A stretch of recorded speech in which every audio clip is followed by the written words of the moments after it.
least allow them giving to input. pop Hearing, in yeah. and listen to what we're talking about, and understand what we're doing. All righty, so we have a quorum, so I will go ahead and call the meeting to order. And we'll start with a roll call of committee members. As usual, just call out names. Kyron, Everyone comes here. Susan, Here. Maggie, Here. and me. That's it. Okay, thank you all for being here. I'll go ahead and read the invocation. This is our school. May peace dwell here. May the rooms be full of contentment. May love abide here. Love of one another, love of our school, and love of life itself. Let us remember that as many hands build a house, so many hearts build a school. Right. Is there anyone, any audience members to address the committee today? Seeing none, that'll take us to 1.5, agenda modifications. We do have one agenda modification. Okay, I want to remove the full circle contract. We are not fully ready to go with that yet. That's under 3.3. Oh, 3.3.1 is. okay, I'm so gonna we remove will that. remove 3.3.1 from the agenda. Are there any other agenda modifications? Hearing none. We will go into 1.6 to approve the minutes from July 13th. I'm willing to entertain a motion or a discussion when anybody's ready.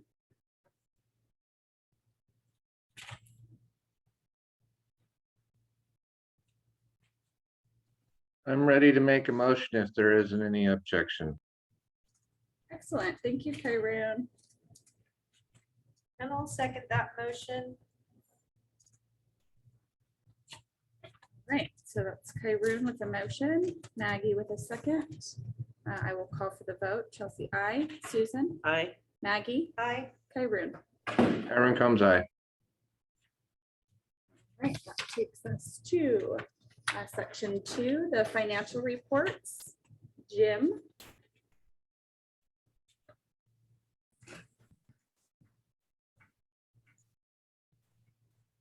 All right, hello, everyone. Financial report in July. So this one's a little, July is kind of a check-in since the budget was passed. It's not really, in a lot of ways, it's not a full financial report because we're not really talking about attendance trends or expense trends yet, but it's a good check-in given that the budget is passed early and then adjusted.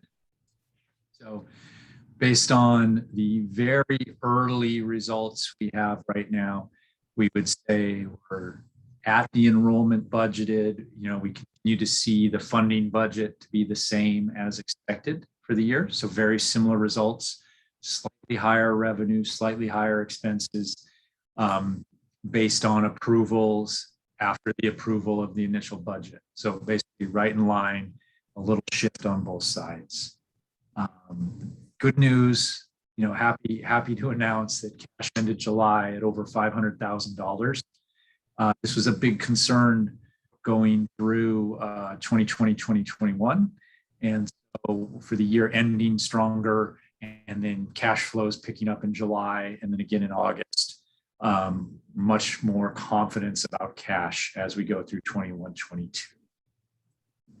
Continue to have notes about some of the specialized grants through the year, because I'm sure there's going to be questions. There's a lot of additional funds this year and into the future years. So just have the notes on, in this budget, we're using the initial ones that were awarded for this year, the in-person, the expanded learning opportunities, and then original federal money, and then tier 2 and tier 3 of the federal money.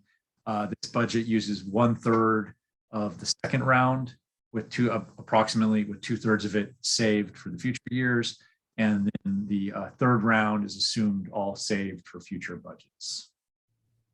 Importantly, at this meeting cycle, we already have the unaudited actuals report for the results for 2021. What the EPA expenditures go with that. And in July was a quarterly month. So we finished the quarterlies, which were necessary before we could get unaudited actuals for the year. This is going to become extremely relevant, but I don't have anything yet. I know there will be an enrollment update later, so this is probably outdated. But this was the budget model, was based on an enrollment of 290 and an ADA for the year of 270. So back to normal ADA reporting. We will be watching this every month to see that the trend is in line where it balances with the budget. Note, the LCFF funding calculation right now is about $9,500 per ADA. Some additional non-LCFF money besides that, but generally speaking, about $9,500, $10,000 per ADA. Revenues, not a lot happening in July. The budget variance is where we're thinking of whether or not we're going to start recognizing some of those grant funds that we've already received cash, but we're not recognizing them yet. So that's just timing where we're determining when we will recognize the specialized funds. But looking at the overall forecast, the changes to the LCFF formula budget had a minimal impact. And right now, the expectation for both special education and lottery are higher than they were at the approved budget. So that's adding net about $22,000 to the budget expectation for the school.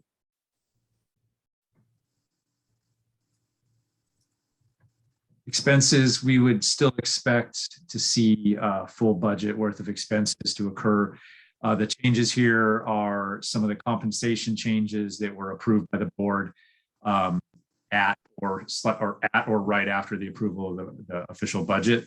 And so if the budget was already prepared and then the compensation changes were approved, they couldn't make it in that budget, although they are not significant to the nearly $4 million budget and are covered by the revenue changes.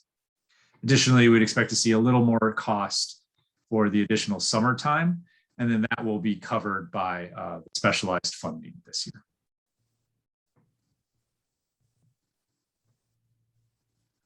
This budget is built, assumed to be near break even for the year, utilizing significant chunks of the specialized funding this year to cover continued services and expanded services, depending on what enrollment ends up finalizing at. So we would expect we could operate near break even this year because we're using those specialized funds.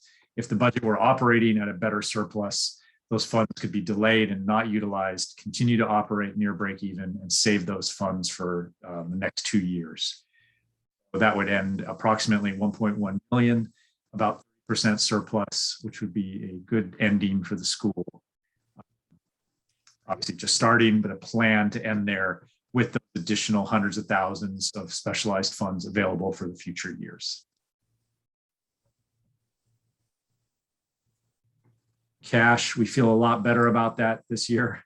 You see, at this stage, looking at the budget model, assuming pretty, pretty smooth, pretty even. There will probably be some AR variance here and there, but with our AR assumptions right now, we're already still operating right around that 15% cash on hand line, which is great. That's something we like to see.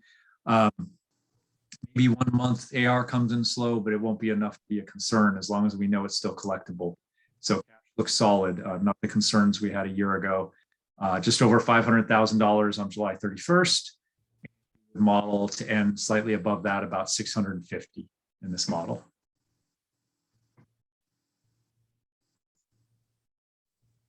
Not a lot of compliance items other than those with the board right now. So the big compliance item is the unaudited actuals reports and getting the audit started. So a lot of work in August, not as many deadlines in August. The deadlines are more July and again in October, but a lot of the work gets done in August. Are there any questions about the very early July financial forecast?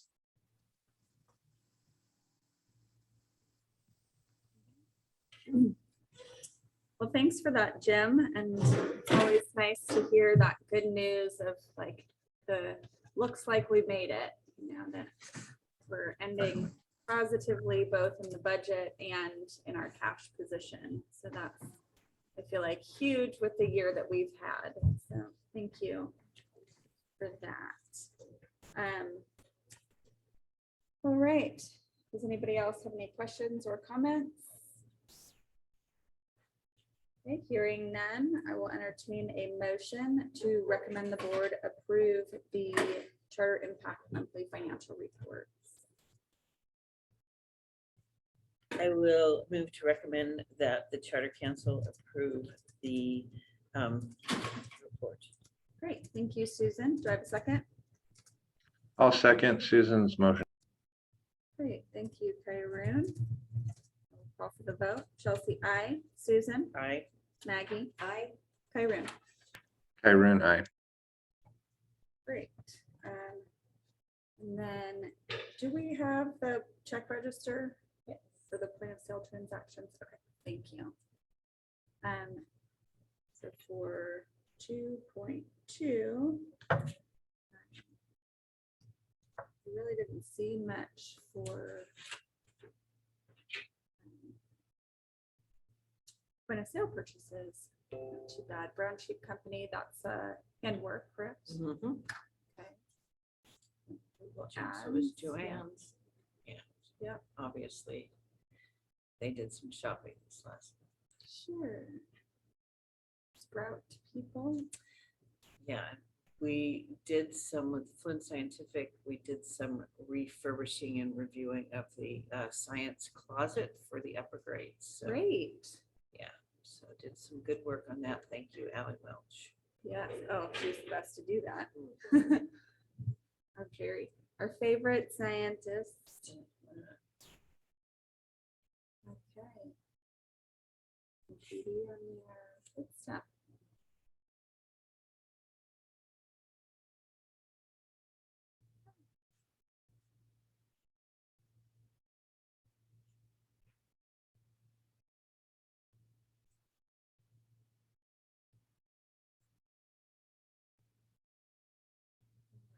Does anybody have any questions on the point of sale transactions?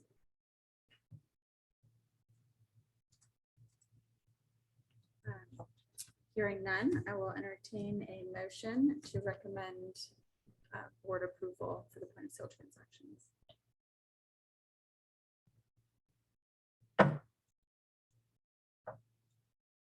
Move to approve the point of sale transactions and check register. Thanks, Susan, and I'll go ahead and second that. All right, I'll call for the vote. Chelsea, aye. Kyron, Kyron, aye. Maggie, Maggie, aye. Susan. Aye. Great. All right, that takes us to item 3, business. Susan.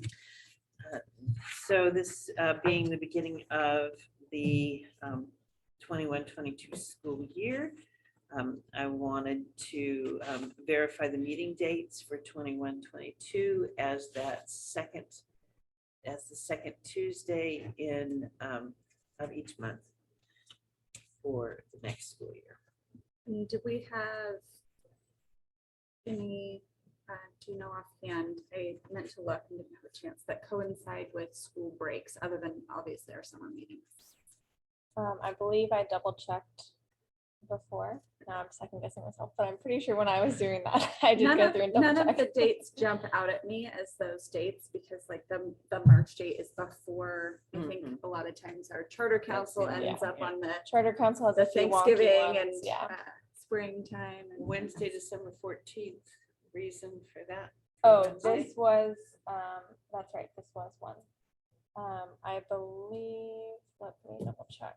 And That's November. December 14th is a Tuesday, so I just typed Wednesday. Wednesday. All right. Well, let's make that Well, correction. yeah, we will change that. Okay. Don't know where my brain was. All right.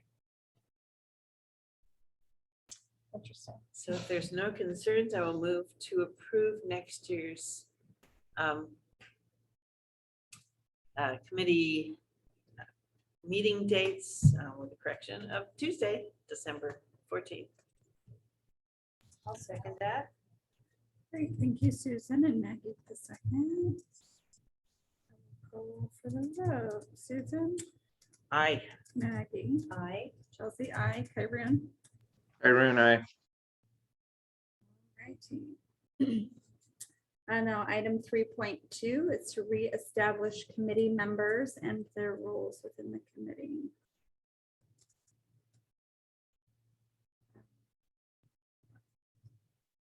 So as far as the members and roles, we have stated that the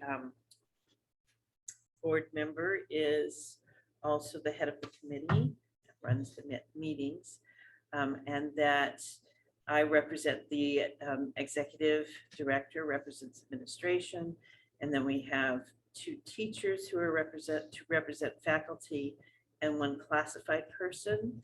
We also have, I believe, up to 5 parent positions available, but we have only recently had 1 in that. So the I purpose. tried to recruit at orientation. I'm glad that I you tried. tried. Maybe a message heard often enough, somebody will think that it's their calling if they hear it often enough. So we'll keep trying on that. So those are the continued positions.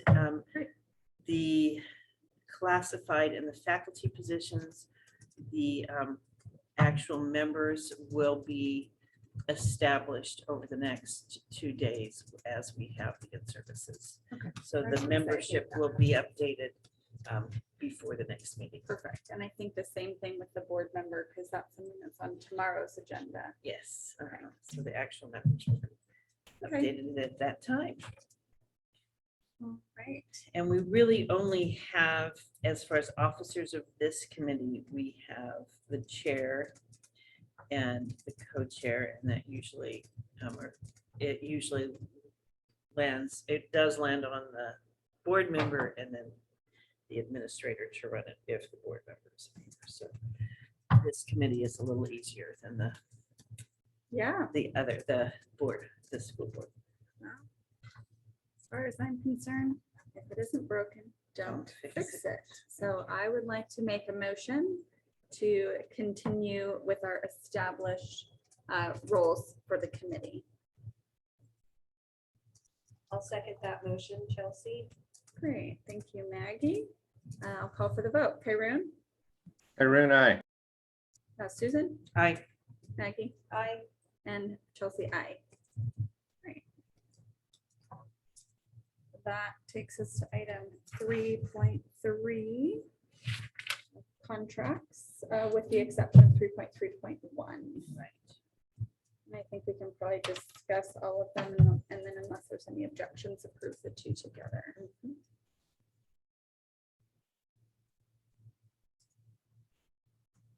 Does anybody have any questions about the education specialist services or school psychologist contracts that we're reviewing today?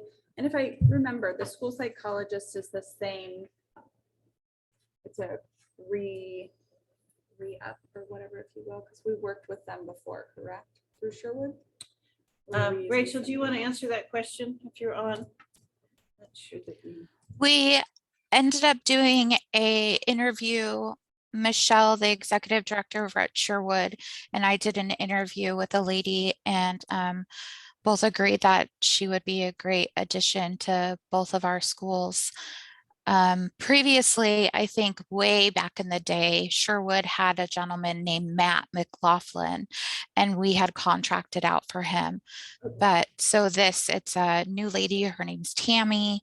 And, but yes, we'd be going through Sherwood. Okay, so this is a new contract. New contract. Right, new contract, new person.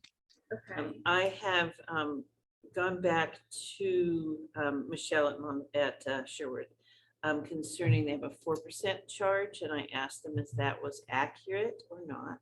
They have a 4% charge in it.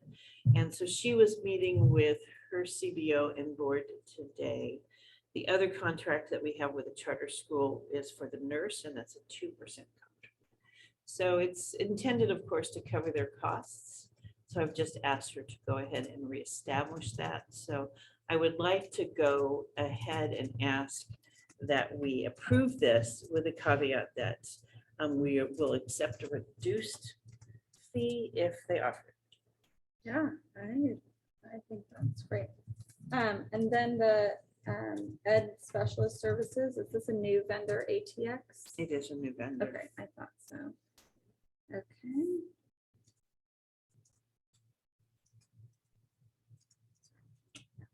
And then, so for these contracts, are they replacing other contracts, or will we need to adjust the budget? So the at the school psychologist, yes, it's replacing another contract.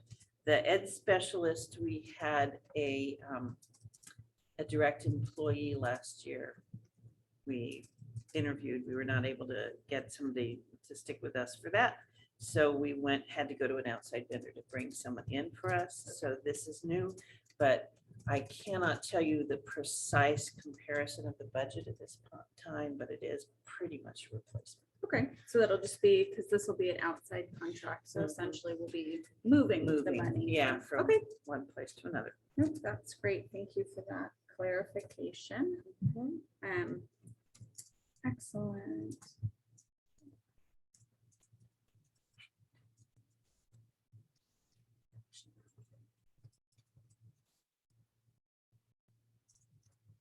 Okay. Does anybody have any other questions? Okay, hearing none, I would like to hear a motion to accept these two contracts, or to recommend the board approves these two contracts with the caveat that we will also accept any reduction in the fee from the school psychologist contract. I recommend, or make a motion to recommend these two contracts for board approval. Excellent. Thank you, Kyrene. Do you have a second? We'll second it. Susan, roll call for the vote. Chelsea, aye. Kyrene, Aaron, aye. Susan, Aye. Maggie. Aye. Excellent. So that takes us to 3.4, to approve the unaudited actuals report for 2020, 2021.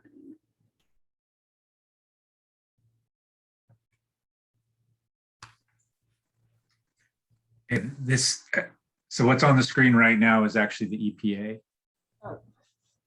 So close. There we go. Yeah, so the EPA is a lot easier. So this is to authorize the report out for 2020-21. This is in line with what you've been receiving, so that there's no surprises here. Successful results, feel good about this. And so it's unaudited because this is your first report out, final for the year, and then you go to audit, right? Audit is actually starting relatively early. It's starting right now. That feels early to me. And so this is coinciding with delivering the trial balance to the auditors also.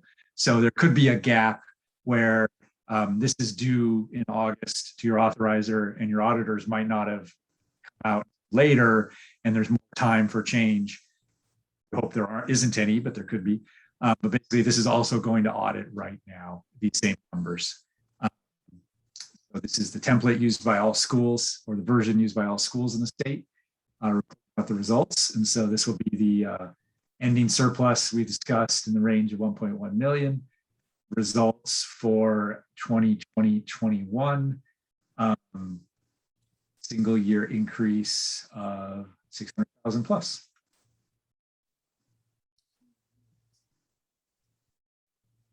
Thank you, Jim. Does anybody have any questions on the unaudited actuals?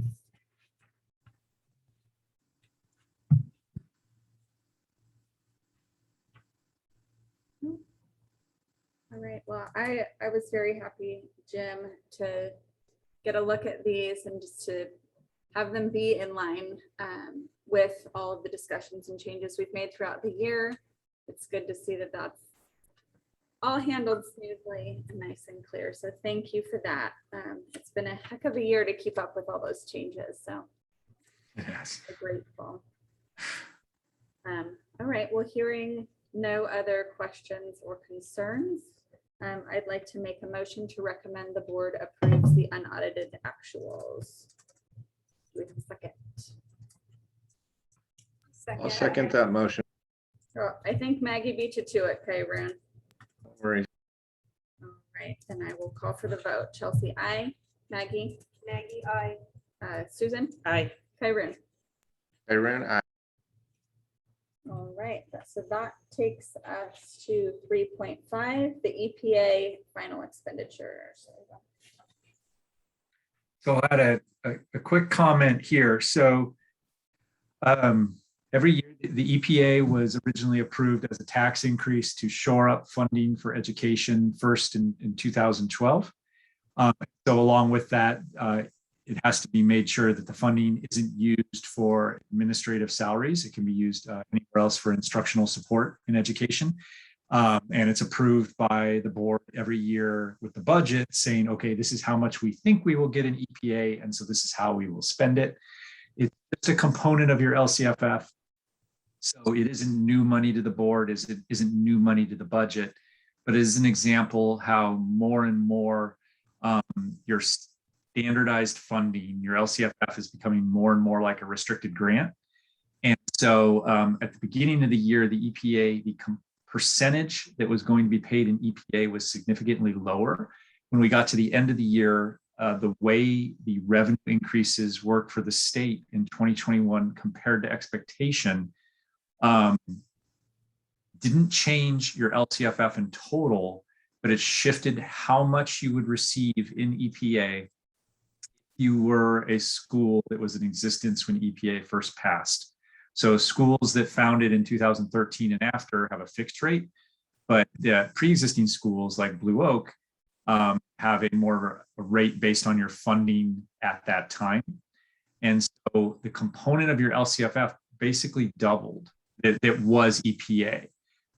So we would have had a standard template saying, we're going to use our EPA to pay for teacher salaries because it's only $350,000 of our funding, and that's not nearly enough to cover all our salaries. So that's an easy ask. They ended up shifting it almost to $800,000.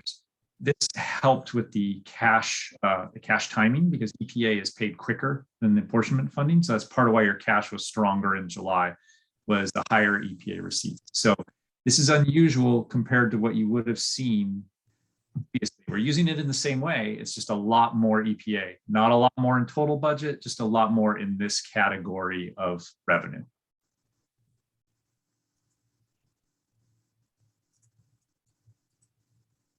Right, thank you for that explanation. Does anybody else have any questions on the EPA funding?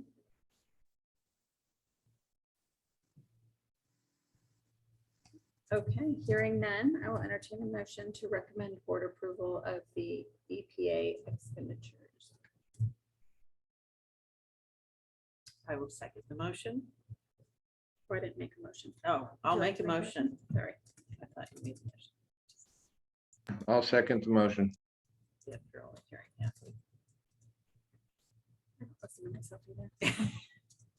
All right, so we've got Susan with the motion, Kyron with the second, and I will call for the vote. Chelsea, aye. Kyron, Kyron Combs, aye. Susan, Aye. Maggie. Maggie, I. Excellent. That takes us to item 3.6, the executive director's report. The item I wanted to share with you this evening is the report we got from MC2 on our marketing data. On the work that we're doing. And I think this is an important part of, as we looked at different potential providers, is to make sure that we had an understanding of what the results of our marketing is. So we have seen, been tracking. We've had almost 700 clicks. We had 67 conversations, which means actually ask questions. And so we're looking at, what's it, 8.2 thousand impressions. That means people that have been looking at us. So definitely nice to be able to see this, this actual data as far as people being and connecting to our website. This is great. And I've personally seen some of the generated content popping up in my feeds, the ads that have been created that we're posting. And I've been very impressed with them. So I'm not surprised that we're seeing some great conversions from those. Yeah.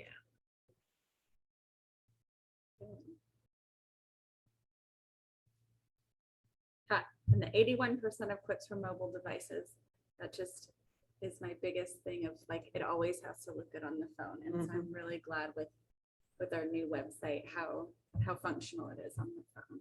Yeah, so I just wanted to present and share this information, see if you had any questions or comments about our investment in marketing. Anybody? No? All right, well, I am very happy to see this data. And thank you for the update, Susan. That's great. It's easy when it's presented so well, and I just have to share it with you. It's like, well, that's easy. You're like, I look like a jen on the screen. Yeah, well, so somebody has. Yes. Yeah. And you get to just be the presenter. Uh-huh. All the glory. Do the Vanna. All right, so that takes us to item 4, the Sustainable School Design Task Force.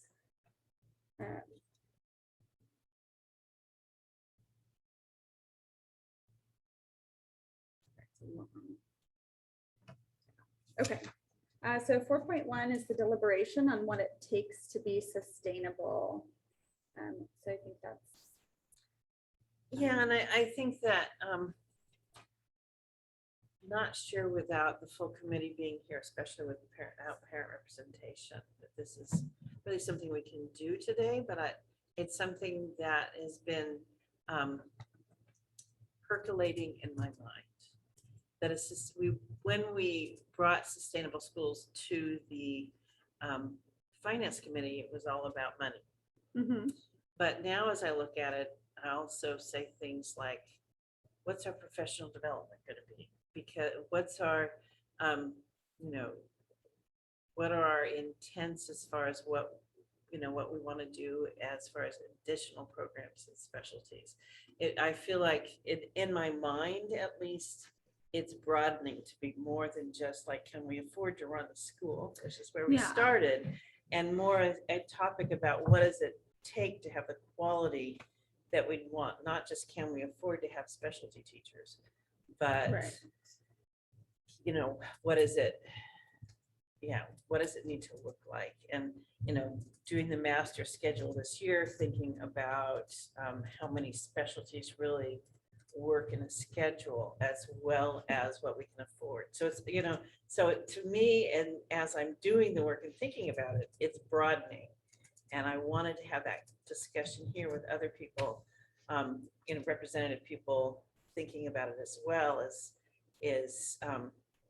well, looping, for example, is one of the things that we've included in sustainable schools because of the teacher input, that makes it easier for them to do a quality job. And so that broad, so I keep thinking this is broadening beyond just how many students do we need in a class in order to afford the school, to like, what does it really mean to be sustainable? Are we also talking about a recycling program? I mean, so that's the deliberation and question I want to put out, that this may go beyond finances, and how do we want to approach that? That's a great question. And I think that's a great decision to be made. I would have concerns personally with the finance committee being the only group weighing in on all of those other components. And because I do feel like we're don't have that insight as a group that maybe the Waldorf committee or group. Yep, the pedagogical team. That's the one. Like, I know that what I'm saying is not right, but I knew you would get it. Would certainly have a lot to weigh in on that. And not to say that we shouldn't include those things as we're looking at the design. But I wonder, just to start this conversation, I agree that there's a lot more conversation to be had with our other committee members as well. But I wonder if having that group, or if there's another group that is already in place that's discussing more on the detailed level, and then kind of pitching to us what kind of the ideal makeup of a school would be, you know, as far as different components, and then we can look at that from a budgetary perspective and say, okay, this number of teachers, you know, with this number of students, that equates to this much finances, and then we can like percentage-wise dole out the rest and have that kind of, we can create the financial template to go along with the larger template of yeah, what sustains us. You know, the Right. reality that money isn't the only thing that sustains us, I think is like, Yes. wait a second now, I'm talking about a sustainable school. It's not just about how much money we have. And Right. So how to incorporate that into the conversation is sort of the question that I was putting forward here. yeah, no, I agree. So, yeah. So, Tyrone, Maggie, anything to comment on with that? No, I like how you added the building and staffing cost. It would be nice to have somebody representing the parent body and the faculty here, besides our committee members. Maybe Buck, you know, I think it would be better to have, maybe invite those people to the next meeting, or I flashed on having like I keep thinking parent night gatherings for, you know, these kind of discussions. Okay. I really think the school community will want a recycling program again. Just a matter of how to run it, and I vote for it. And I don't know if the right format would be like a town hall where that discussion could happen, you know, to get some input on, you know, people's thoughts and ideas on what's important. I know that there have been in the past, the facilities committee, when a lot of work was done previously, looking at buildings and what's important, and, you know, a lot of research and discussions have already been done. So maybe some of that, if we still have that data, could be used as a starting point, not as a, okay, well, this is from a couple years ago, but it must still be good. But as a starting point, and then we can build on that instead of restarting from scratch, because I worry about getting stuck in that perpetual loop of, you know, the tail There's wagging a the new dog. person here, so we start over. Right. Yeah. I agree with you, Chelsea. I think that at Blue Oak, historically, we're not short on ideas. What we're short on are volunteers to actually carry out those ideas. And so that's going to be a common theme that you're going to hear from me this year, is that we do have these discussions. We have had these discussions. We have a lot of data already. What we need are community members to step up and not invite more ideas, but, you know, let's actually do some things this year and focus on getting people involved. So potentially a series of town hall type meetings to have this discussion.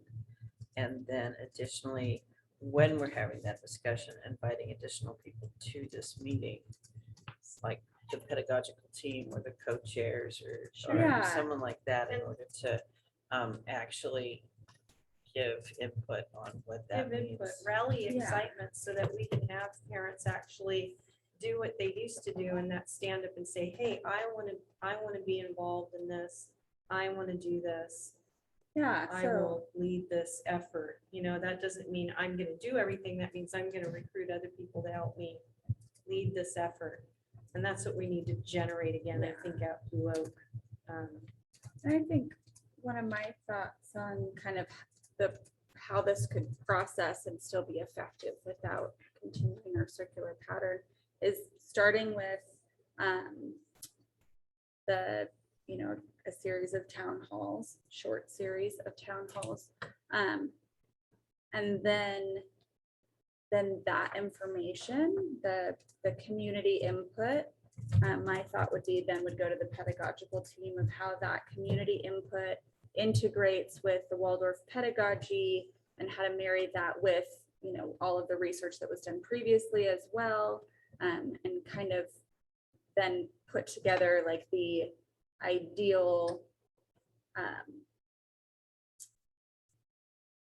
school, if you will, not specifically like square footage and cost of building and that sort of thing, but ideally we'd have 26 students in a class and Plus 8 grade level yes, and that's 8 of grades course, and plus kinder. And, so some of those things we do know, like those are already established. And then we can look at the numbers of then what that breaks down to once we look at, okay, if we are a single track school, we then go, okay, at X number of students approximately per class with some variance for attrition.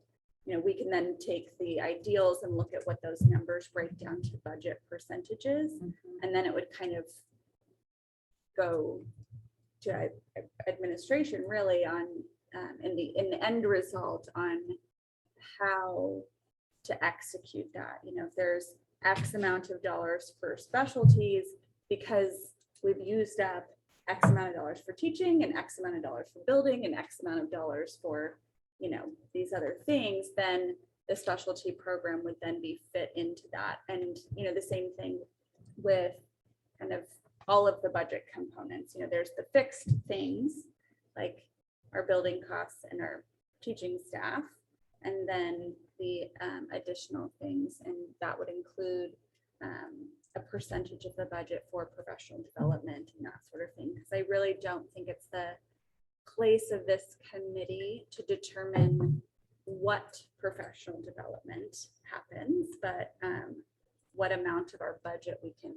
give to that professional. And would be Chelsea, I think the town hall idea is great. I mean, I know I've kind of failed in the past, not really communicating what's going on in the world of mathematics to parents, and there are a lot of changes happening right now. So just venues where teachers can talk about what's going on. Yeah. And I think that's a great point, Karen. I think these town halls could serve two purposes.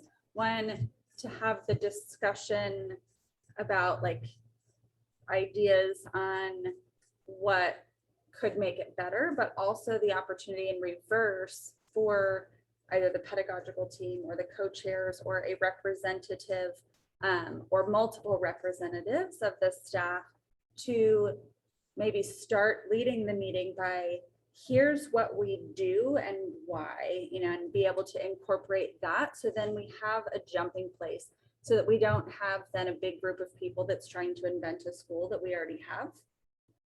Instead say, okay, here's our starting place. We'd love to hear things that are important to our community, but we're not reinventing the school. So for example, a conversation, around specialties might be, this is what we currently have. This is what the master schedule will afford. Are we happy with what we currently have? Or so giving them a structure of where we're starting from and why we're there. So if we have, and this is a number, that I'm pulling off the top, we have the ability to support 3 specialties in the schedule. So these are the 3, is that the priority. Right. This is what that's gonna cost at this number of students. So those sorts, and that, this is why we have movement, this is why Right. we have handwork. And, and how would we be able to include eurythmy in our Yes. current level, without, and that kind of Yeah. question, okay. And I think some of that, and that's along that same thread of, here's the space we have for specialties realistically in our schedule. Here's the specialties that really go along with the Waldorf pedagogy and why we're, recommending that these be held and continued. And here, if there's then, okay, these are the ones we have, there's some blank spaces, here are some recommendations or thoughts on what could fill these other ones, maybe from a pedagogical perspective, but then getting that feedback from the community on what are their thoughts about those additional spots. Here's the recommendation from the Waldorf standpoint. What's the conversation or recommendation from our community standpoint for additional? And, so then there is room for kind of both. There's the things that this is what we're doing and why, and this is actually what we have space or desire to change. Because I want to keep us from getting too down the rabbit hole of like, everybody throw everything at the board, but like, here are the decisions that, we've made for these reasons. And those can be included at the town hall, for example, language or handwork or strings, this is why those were chosen and the importance of those in the pedagogy as a whole. So Kind of discussion of that. the sense that I'm getting from this conversation is that if we hold this task force to be focused on the finance of it, but that we need to pull in information from other members of the community to feed into those decisions. So we're not going to say we think we should have only one specialty, just totally throw something at us. And it's because that's what we can afford here. We're going to say this is what the community wants. How does that fit into a budget? Right, and then we can, helps me. and I feel like in a sense like that, having kind of a template, we can approach it just like we've approached budget revisions in the past. If our budget fully funds the dreams and desires, then great, then we just put it together as such. And if not, then we essentially look at it as a budget reduction as we're sitting and looking at it and determine categories in which to reduce. And then those adjustments then can be made.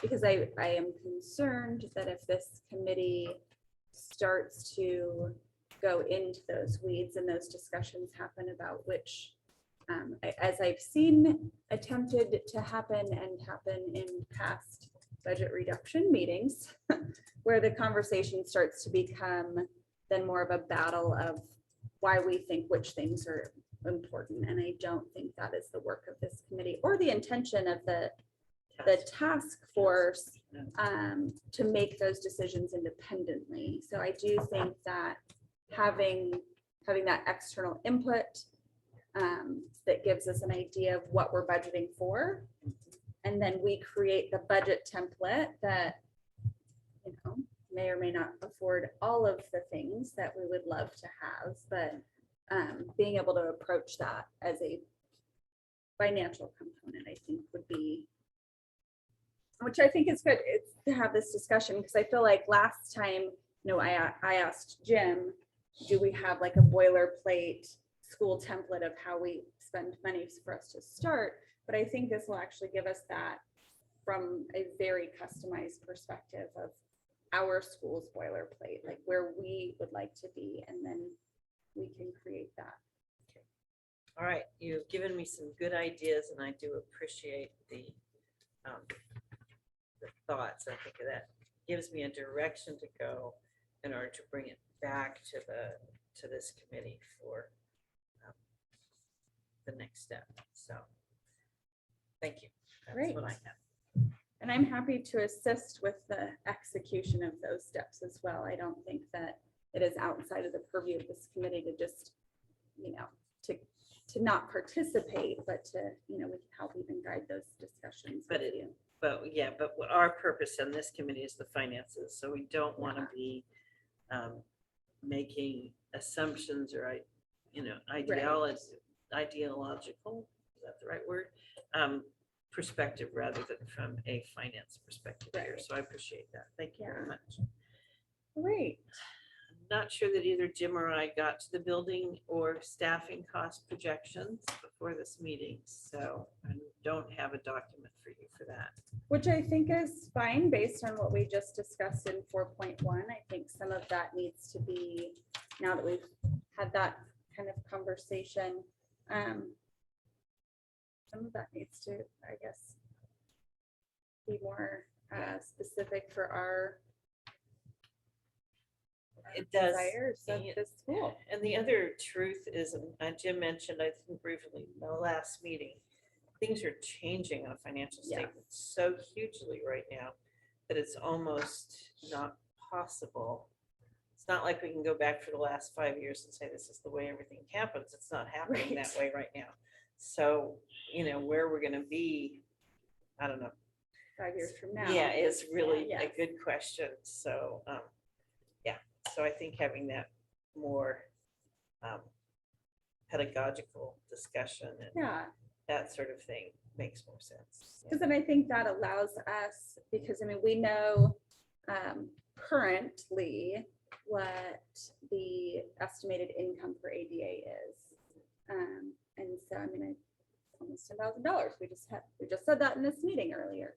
And so to say, okay, if we have a school that's set up for this number of students, we know that the total pot of money is approximately X amount of dollars, and then kind of build the budget out from there, just as we do each year as we review the budget or make decisions on changing the budget.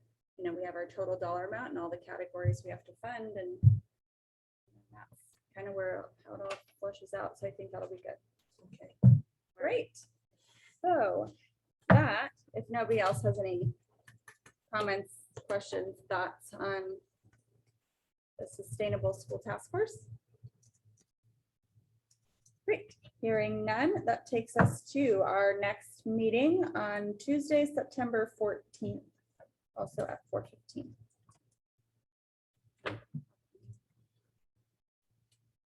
Issues with that? Great. Hearing none, I will see you then. And with that, I will adjourn the meeting.